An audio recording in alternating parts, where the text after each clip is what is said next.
Добро вечер и добре дојдовте во најновото издание на подкастот Делчево 365, кој вечерва го посветуваме на месец ноември, месецот на машкото здравје. Месец кога потсетуваме дека силата не значи молчење, туку грижа за себе. Затоа вечерва зборуваме отворено за превенција, за прегледи, за митови и вистински ризици. Нашата цел е едноставна: да ги охрабриме мажите да го стават здравјето на прво место и да покажат дека навремениот чекор може да спаси живот. Со нас вечер е доктор Адријана Илиевска-Велковски, специјалист рентгенолог, со која ќе одговориме на најважните прашања што секој маж треба да ги слушне. Докторке, добро вечер и добре ми дојдовте. Добро вечер, ви благодарам на поканата. Чест ми е секогаш кога се дружам со вас. Ајде да започнеме најнапред со тоа зошто е важно да зборуваме за машкото здравје. Месецот ноември е месец кога се прави една светска кампања, еден месец етаблиран како Movember или месец на машкото здравје. Тој месец е битен бидејќи тогаш се прават кампањи, се прават разговори, се прават трибини кога треба да се подигне свеста за грижата и превенцијата на машкото здравје. Посебно ракот на простатата, ракот на тестисите и менталното здравје. Инаку оваа иницијатива почнува далечната 2003 година. Група пријатели во Австралија решаваат да ја покренат свеста за ракот на простатата, за неговата превенција и прават една иницијатива тој месец сите да пушат мустаки. Така да оваа иницијатива добива едни позитивни критики како во Австралија, ширум светот, при што се гледа колкава е голема потребата за таа превенција, за тоа подигање на свест. Ја прават фондацијата Movember, која што денеска, после толку години, е една од 100 најдобри невладини организации која што е одговорна за огромен број на кампањи, за огромен број на трибини и секако за огромен број на спасени животи. Со што најчесто се соочуваат мажите кога станува збор за нивното здравје? Па мажите се соочуваат со одредени специфични предизвици, фактори, кога се станува збор за нивното здравје. Во прв ред да го спомнам неодењето и одложувањето на лекарските прегледи. Значи мажите по дефолт некако поедноставно им е да ги игнорираат симптомите, да не им придаваат значење, проблемот здравствен да го тргнат на страна. Секако овде и тие традиционални верувања дека мажот треба да е силен, дека не секогаш треба да се жали за секоја мала ситница и да го кажува својот проблем, да не ја наруши неговата машкост. Друг проблем е самата неинформираност. Значи мажите поредко ќе седнат да разговараат за здравје, поредко гледаат здравствени програми, така да затоа е тој битен месец ноември. Колку повеќе се прават тие трибини, колку повеќе се зборува, толку полесно ќе се стигне и до секој поединечен маж. Друг проблем е самите лошите навики. Лошите навики специфично кај мажите се поизразени. Дегустација на алкохол, на храна, на нездравата храна, на алкохолот, буквално на мажот му е полесно да се запие, отколку што на жената би и било. Цигарите сигурно. Цигарите, поголемиот стрес, таа физичка неактивност, сето тоа допринесува да самото нивно здравје е ставено на некако повеќе на маргините отколку женското здравје. Кои се најчестите заболувања кај мажите и кои можат рано да се откријат? Па има за среќа голем број на заболувања кои што рано се откриваат и за среќа многу едноставно. Прво, оној најчестиот, најчесто зборуваниот проблем, тоа е ракот на простатата, кој што не дава рано симптоми. За него едноставно е да се отиде да се провери ПСА антигенот во крвта. Тоа бара едно 15 минути ангажман еднаш годишно, а дава одлични резултати. Потоа ракот на тестисите. Значи ракот на тестисите може секој да си врши само преглед и при секоја појава на болка едноставно да се јави на лекар. Друго, самите кардиоваскуларни заболувања со мерење на притисок. Значи да се направи еден преглед кај матичниот, да се измери притисокот, да се направи ЕКГ, ќе се открие дали има висок притисок, дали има срцеви заболувања, самиот шекер, диабетот, кој што исто така е чест кај мажите, едноставно мерење на шекер во крвта. Тоа се голем број на болести кои што многу ретко многу лесно се превенираат и многу лесно се откриваат и бараат многу мал ангажман. На која возраст мажите треба да почнат со превентивни прегледи? Превентивните прегледи за простатата по правило треба да почнат од 50-та година. И тоа се прави, значи тој ПСА антиген се одредува колкава е неговата концентрација во крвта, се прави ехо преглед и уролошки преглед. Сепак, ако станува збор за маж кој што во фамилијата има карцином на блиско сродство, например татко или дедо или брат или некој млад роднина, тогаш веќе тие прегледи треба да започнат уште на 40-та година. Овие прегледи се вршат еднаш годишно. Ако има потреба, по индикација на доктор, се прават и на 3 и на 6 месеци. Кои симптоми мажите најчесто ги игнорираат, а никако не смеат да го прават тоа? Па најчесто игнорираат поголем број на проблеми. Значи, мислам дека веќе проблемите со уринирањето и со мокрењето веќе и не ги игнорираат толку многу според мојата пракса, бидејќи веќе почнува на големо да се зборува за проблемите со простатата, но сепак оние проблеми со недоволен млаз, со често мокрење, со испрекинато мокрење, појава на некоја неопределена болка во пределот на тестисите, гениталиите, исто така треба да се обрне внимание на тоа. Исто така некоја хронична болка во градите, не треба секогаш да ја препишуваат на стресот или на заморот или на несоницата. Сите тие работи се некои кои што не треба да ги занемаруваат, не треба например да ја замаруваат еректилната дисфункција, бидејќи таа често е знак на дијабет, например, на проблеми со кардиоваскуларни заболувања. Тие се тие симптоми кои што ако се јават почесто во одреден период во еден месец, дефинитивно треба да се јават на преглед на доктор. Што е всушност простатата и која е незината функција? Простатата тоа е една мала жлезда, која што е дел само од машкиот репродуктивен систем. Истата е сместена под мочниот меур, пред ректумот, и за она што е карактеристично и што ги дава симптомите, што низ неа поминува проксималниот дел, почетниот дел на уретрата или на мочоводот. Што е незината функција? Простатата лачи една белузлава течност, означена како семена течност. Таа ги храни, ги негува, ги чува сперматозоидите во самата сперма. Има улога во формирањето на машките хормони, во дехидротестостеронот и секако има и една имунолошка улога. Лачи цинк, лачи ензими кои што секако го подобруваат имуниот систем кај мажот. Кои се најчестите заболувања на простатата и како се третираат истите? Па најчеста е таа бенигна хиперплазија на простатата, тоа бенигно зголемување на простатата комплетно во волумен. Тоа се случува над 50-та година, кај семејна секако мора да постои семејна историја и кај пациенти со ризик фактори. Веќе ги спомнуваме истите ризик фактори се тие, значи тука е конзумирањето на алкохол, на кофеин, на цигари, дебелината секако, дијабетот, хормоналниот дисбаланс, неактивноста, дебелината, значи тоа се голем број на фактори кои што потекнуваат од тие лоши животни навики, кои што ќе доведат до зголемување на самата простата. Симптомите на зголемувањето на простатата се јавуваат многу рано, уште во нејзиното почетно зголемување, а ќе настанат од самата обструкција што ќе ја прави простатата врз каналот и иритацијата на мочоводот. Ќе го стесни, па ќе се појават тие класични симптоми: недоволно чувство немање, неможност за празнење, испрекинат млаз, останува урина која што не може целосно да се испразни, некое пецкање, некое боцкање, ноќно станување почесто.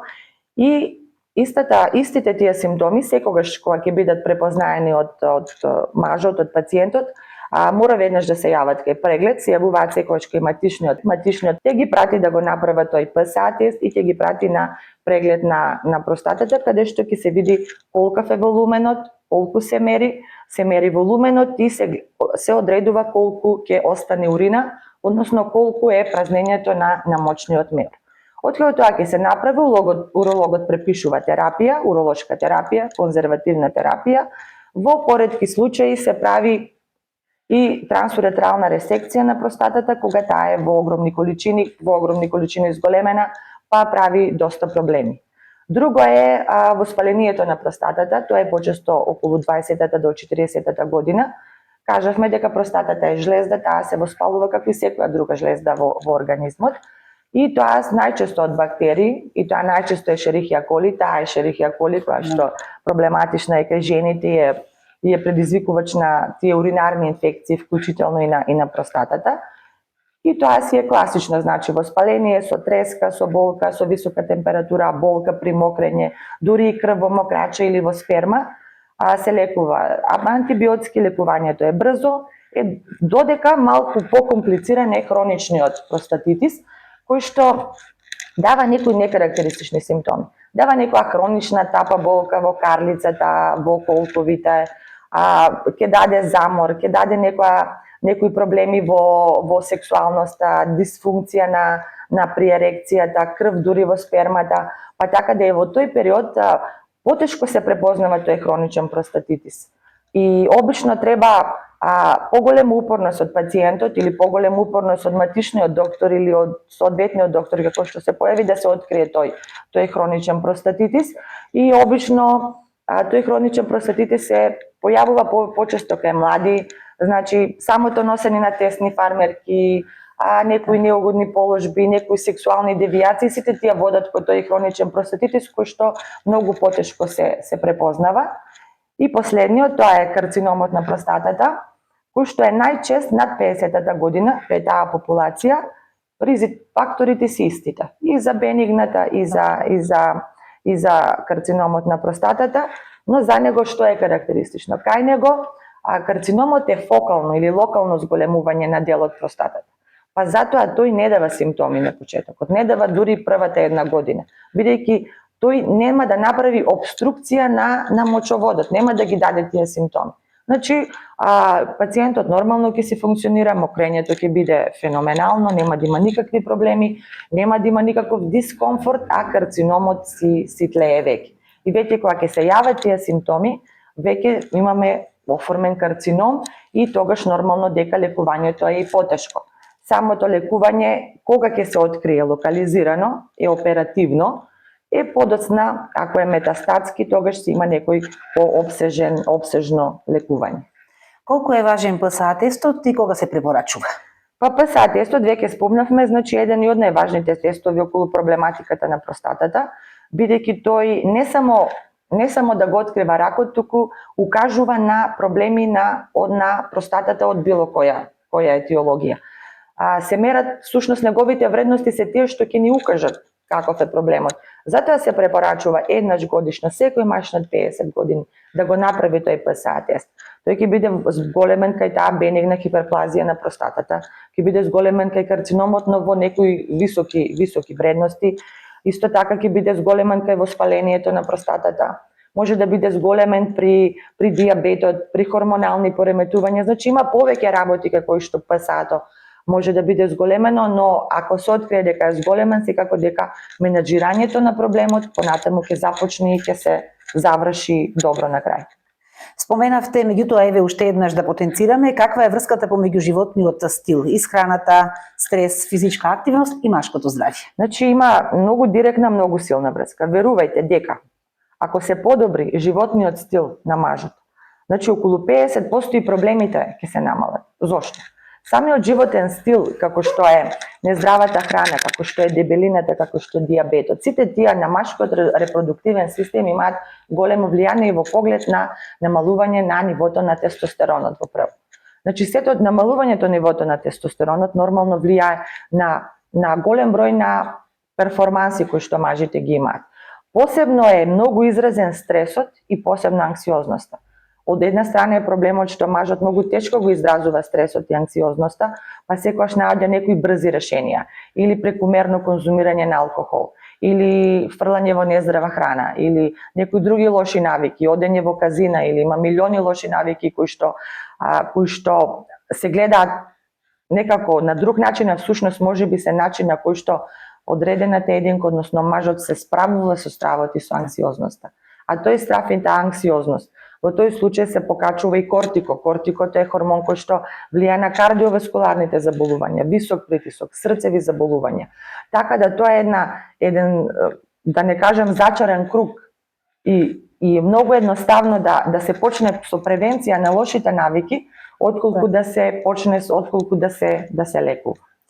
Зошто мажите поретко бараат психолошка поддршка и како тоа влијае на нивното општо здравје? Зошто? Значи, алфа машкост, како прво тоа е јасно и нормално, знак на слабост, мажот треба да го решава проблемот, не да зборува за него, дефинитивно потешко бараат помош поради тие традиционални вредности, потешко бараат помош бидејќи мислат дека проблемот треба да се реши, не да се зборува за него. Потешко бараат помош поради неинформираност, дефинитивно се понеинформирани од нас. Потешко бараат помош,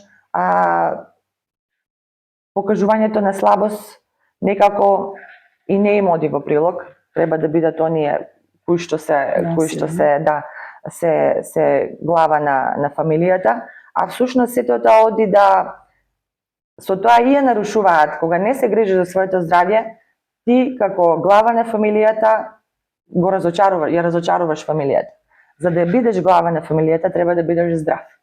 И треба да можеш да одговориш на сите предизвици кои што ги дава средината, кои што ги дава животот. Потоа самата емотивна комуникација, например. Мажите имаат различна емотивна комуникација од нас жените. Многу не е лесно нам да зборуваме. Самиот речник кој што го користат мажите во сите истражувања е многу послаб со зборови кои што изразуваат различна емотивна ситуација. Нивната емоција се сведува на повеќе на поопшти работи: луд, нервозен, стресен. Тоа се некои три основни емоции со кои што тие разговараат. Можеби и повеќе немањето на време и трката со време, тоа веќе и кај женската популација, но мислам тоа треба да им биде на прво место. Прво здравјето, потоа се друго. Што е најважно што мажите треба да го знаат за еректилната дисфункција? Прво да кажеме што е еректилна дисфункција. Тоа е една неможност за постигнување и одражување на ерекцијата за време на сексуалниот однос, но исто така тоа се однесува и на неможност за ерекција при мастурбација или болка при ерекција. Еректилната дисфункција е се уште за жал една табу тема, но треба да се потенцира дека еректилната дисфункција во околу 90% од случаи, во 80% од случаевите е резултат на болест на крвните садови, не на психолошки стрес. Зошто? Крвните садови, нивното здравје е многу битно за кардиоваскуларните болести, за мозочни и срцеви удари. При диабетот секогаш први се оштетуваат крвните садови. Тоа сите го знаеме. Но прво почнуваат од најмалите. Најмалите крвни садови се во пенисот. Значи тие први се оштетуваат. Така да оваа еректилна дисфункција може да биде и прв знак на една постоечка опасност од срцево или мозочно заболување, што мажите секогаш го игнорираат тој податок. Може да биде прв знак за диабет, бидејќи и диабетот исто така ги оштетува крвните садови. Инаку, за да зборуваме за една еректилна дисфункција, тоа треба да се случува во период над 3 месеци, не да биде некој изолиран симптом. И од овде тргнува, пак се вртиме во круг, значи се тргнува од менаџирање на одредени болести за да не се дојде до други.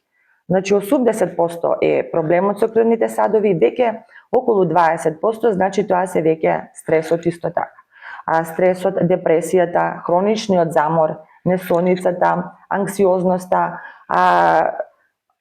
страфот, лош перформанс, сето тоа се фактори кои што влијаат на сето тоа. И сега да ги кажам и употребата на виаграта и на сијалисот како такви. Значи, виаграта и сијалисот, тие се слични, имаат различен ефект. Виаграта 3 до 6 часа, а сијалисот некаде 36. Значи, тие не се решение, тие само привремено го решаваат проблемот. Тие ќе ги прошират крвните садови, мажот ќе добие ерекција, се ќе биде во ред, но тоа е привремено. Инаку да, тие се безбедни, но кај здрави луѓе. Не се безбедни и никогаш не треба да ги користат мажи кои што имаат проблеми со притисок, проблеми со срце, оштетен црн дроб и оштетени бубрези. Затоа некогаш кога слушнаме некоја несакан муабет околу користењето на виаграта, тоа иначе да, виаграта се препорачува, но ако мажот е здрав, само да потенцираме дека привремено ќе го реши проблемот. Затоа треба да се артикулира тој проблем. Секој маж, секој пациент треба да го артикулира тој пациент кај докторот. Да каже дека тој проблем постои, за истиот тој понатаму да биде менаџиран. Дали основната причина ќе биде болест на крвните садови, дали диабетот, дебелината посебно, дали ќе биде хроничниот замор, несоницата, потоа едноставно е менаџирањето. Потешко е артикулацијата и детекцијата на проблемот. Споменавте дека виаграта може да ја користат здрави мажи и дека не е штетно, меѓутоа ако често се користи, дали може да предизвика некој проблем здравствен? Честото користење на Виагра, да, секако. Значи честото користење на било кој препарат не се препорачува. Значи Виаграта се препорачува да се користи барем до 2 пати месечно и тоа да се користи при ситуации кога проблемот е од поемотивна или од по психолошка значи психолошка природа, да. Додека пак веќе ако проблемот е различен, ако од друга природа, тогаш дефинитивно не би требало да се користи, значи како таков е безбеден. Односно и дури да би се користело при секој сексуален однос, не би направил проблеми кај здрава особа. Кои се најголемите митови кога станува збор за машката сексуалност? Митови има многу, но за жал сите тие митови се погрешни и доведуваат до погрешна перцепција, доведуваат до срам, доведуваат до повлеченост. Митовите се различни и постои еден тој мит дека мажот е секогаш подготвен за секи секс и секогаш спремен спремен и може да се стави во ерекција, што дефинитивно не е точно, што тоа се милиони фактори од кои што зависи самиот тој чин. Значи тоа не постои копче кое што можеме да го притиснеме на мажот и да постигнеме ефект. Друг мит кој што постои дека мажот нема чувства при сексот, тоа е сосема дефинитивно погрешно. Значи истите стравови кои што ги има жената, истата несигурност, истата анксиозност, истиот страф од лош перформанс, истите се присутни кај мажот. Потоа друг мит е дека младите, ако си млад, дека не треба да имаш проблем со ерекција, тоа дефинитивно не е точно. Само причините можеби се поинакви. Можеби на искуството, можеби за жал денеску потребата на алкохолот и на дрога, на цигари, сите тие доведуваат фактори до дефинитивно проблем со сексуалниот нагон. Други големината дека е пресудна, така, значи дефинитивно не е, бидејќи самиот сексуален акт е чин во кој се вклучени емоции, во кој се вклучени техники и можеби емоциите се тие кои што предничат пред се. Како партнерките или супругите можат да ги ограбрат мажите да одат на преглед? Тука треба да бидеме паметни и лукави. Пред се, кај мажот не можеме со тие класични наши критики. Зошто ти не гледаш ли, зошто пиеш, зошто јадеш, ќе ти се случи тоа, ќе ти се случи она. Можеби мораме да тргнеме од некоја желба за заедничка грижа.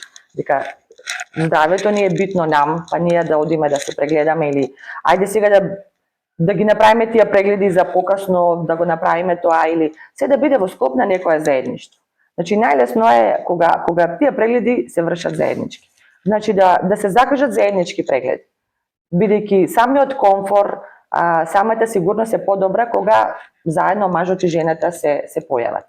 Значи да се критиката да се тргне на страна, а некако полукаво да им објасниме дека здравето е за двајцата, дека е добро да се направи едно календарче, еве сега ќе се грижиме за здравјето јас и ти заедно, па ќе одиме тој месец таму, после неколку месеци онаму. Друго што е битно, жената мора за жал не ќе биде товарот да ги смени животните навики. Значи да почне од дома, од домашната храна. Значи ако му зборуваш на мажот не јади толку мрсна храна, а ставиш едно убаво печење на масата, значи веќе стануваш контрадикторен. Значи да се поттикнуваат заеднички пешачења, заеднички активности кои што се надвор од домот. Тоа ќе биде добро комплетно и за самата фамилија. Потоа да се поттикне мажот да може да зборува. Или кога ќе се оди на доктор да му се даде простор на мажот да се искаже. Во мојата пракса, кога обично секогаш се смеам, кога доаѓаат маж и жена, кога мажот ќе почнам да го прегледувам и го прашувам што ти е, жената веднаш почнува да кажува, значи тоа му е, таму го боли, така му стана, онака му стана, значи јас веќе ја губам комуникацијата со мажот. Мажот се смета дека е подложен на критика и тој почнува во старт да се брани. Не е така, и ги испуштаме тие битни симптоми кај нив. Значи, мажите имаат некој друг пейс на искажување на емоции, поинаков од нашиот, поскриен и можеби нашето трпение и разбирање ќе им помогне да можат полесно да го искажат проблемот. И можеби да се научиме многу почесто да ги прашуваме мажите како си. Дали те боли нешто, како се чувствуваш. Да. Да намалиме критиката, иако ние жените сме познати по критиките, но можеби секогаш подобро да се ставиме од другата страна, дека добриот збор секогаш е подобар од ненамерната критика.